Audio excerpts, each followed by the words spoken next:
Je vais vous présenter le livre Le perroquet qui bégayait d'Alfred Hitchcock. C'est une histoire qui raconte une bande de garçons détectives qui cherchent des oiseaux, 7 oiseaux, répétant chacun une phrase mystérieuse.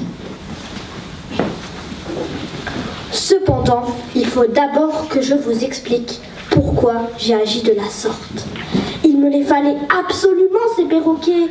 Comprenez-vous? Ils devaient me fournir des indices qui me permettraient de retrouver l'inestimable trésor que John Silver avait dissimulé avant de mourir. Soudain, Bob comprit tout. « Monsieur Claudius ?» demanda-t-il. « Vous voulez dire que les phrases que prononcent les perroquets contiennent des indications importantes? Et qu'en rassemblant toutes ces indications, vous parviendrez à reconstituer un message ?» Précisément, John Silver avait décidé de me jouer un tour, une farce, sa dernière farce, mais aussi la plus extraordinaire. Il me léguait 7 oiseaux, répétant chacun une phrase mystérieuse.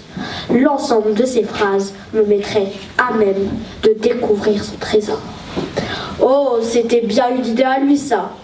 C'est comme cela que son esprit, brillant mais excentrique, avait toujours fonctionné.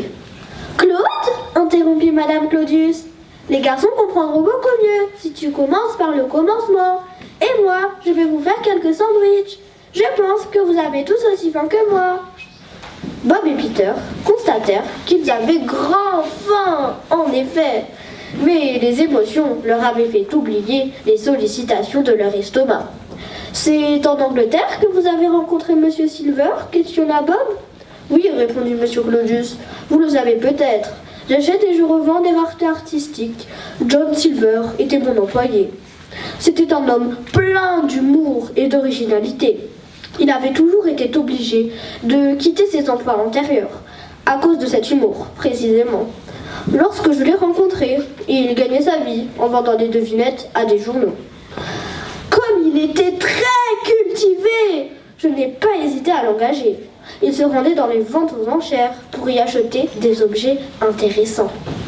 Un jour, il me rapporta un tambour, tout à fait ordinaire, représentant 2 perroquets à tête jaune, perchés sur une branche.